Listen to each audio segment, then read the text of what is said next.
मोदी जी फर्राटेदार अंग्रेजी बोलते हैं। अमित शाह ने सभी जगह पार्टी के कार्यालय खोल दिए। ये सिर्फ एक जानकारी नहीं, बीजेपी के उत्तर प्रदेश के नेताओं के लिए वो सूत्र वाक्य हैं जो राष्ट्रीय संगठन महामंत्री बीएल संतोष ने उनको दिए, जिससे वो आगे बड़ा लक्ष्य तय कर सकें।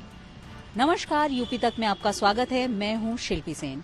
बीजेपी अक्सर ये कहती है कि बीजेपी कार्यकर्ताओं की पार्टी है। यहाँ नेता अपने जैसे कार्यकर्ता तैयार करते हैं और उनको आगे के लक्ष्य के लिए प्रशिक्षित करते हैं, ट्रेनिंग देते हैं, और इसीलिए बीजेपी में हर स्तर के कार्यकर्ता तैयार होते हैं। पार्टी ने कई बार जमीनी स्तर के कार्यकर्ताओं को बड़ी जिम्मेदारी दे करके इस बात को साबित भी किया है कि इस पार्टी में जमीनी स्तर का कार्यकर्ता कोई भी बड़ा दायित्व संभाल सकता है।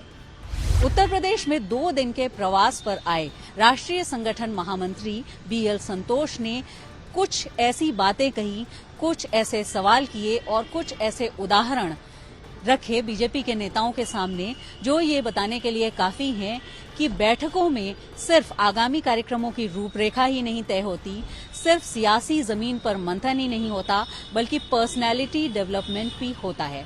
दरअसल बीएल संतोष ने 2 दिन में मैराथन बैठकें की।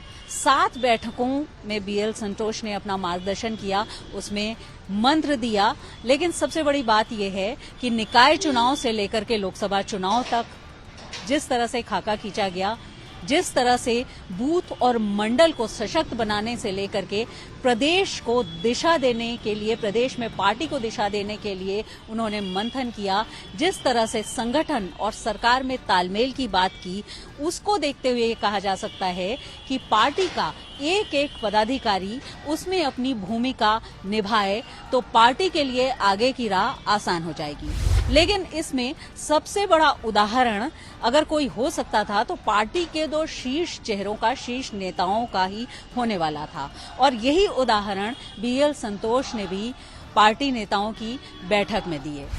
बीएल संतोष ने पार्टी पदाधिकारियों की, प्रदेश पदाधिकारियों की बैठक में 8 सवाल किए।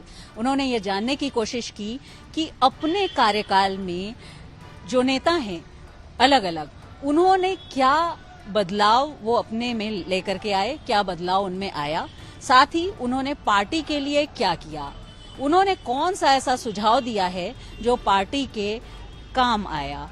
इसके साथ ही उन्होंने अपने समकक्ष जो जनप्रतिनिधि हैं उनके साथ किस तरह का तालमेल किया, उनको क्या ऐसा सुझाव दिया। दरअसल ये वो सवाल थे जो बीएल संतोष ने किए थे और जिनका जवाब पार्टी के नेताओं को देना था। यानी बिल्कुल स्पष्ट है कि बैठक कोई एक तरफा संबोधन और भाषण की नहीं थी, बल्कि इसमें संवाद किया गया प्रदेश के नेताओं से, जिन्होंने इन सवालों के जवाब दिए। लेकिन इसके बाद जैसा कि होता है कि उदाहरण दिया जाता है, मिसाल दी जाती है, उसमें बहुत बड़ी मिसाल बीएल संतोष ने दी। उन्होंने प्रधानमंत्री नरेंद्र मोदी की बात की कि किस तरह से उनमें, उनके व्यक्तित्व में भी बदलाव आया है, जो इस समय बीजेपी के शीर्ष नेता हैं।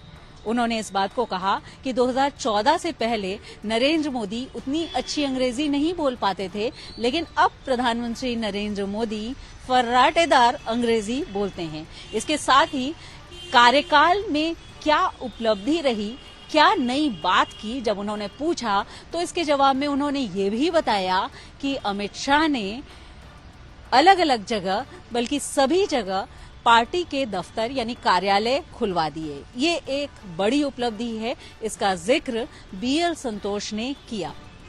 बीएल संतोष ने अलग अलग जो बैठकें की उनमें सभी से सवाल किए, सोशल मीडिया पर सक्रिय रहने के टिप्स दिए। मोर्चों की बैठक में भी उन्होंने मोर्चों की भूमिका, क्योंकि कई बार अभियानों में बिल्कुल सामने से वो लीड करते हैं, इसलिए उन्होंने जानने की कोशिश की। युवा मोर्चे के अध्यक्ष से उन्होंने ये पूछा कि क्या उनकी उपलब्धि है, क्या उन्होंने किया है नया, और महिला मोर्चे के अध्यक्ष से भी यही पूछा, जिसके जवाब में महिला मोर्चे की अध्यक्ष ने ये बताया कि उन्होंने उत्तर प्रदेश की महिलाओं को निर्भीक बनाया है।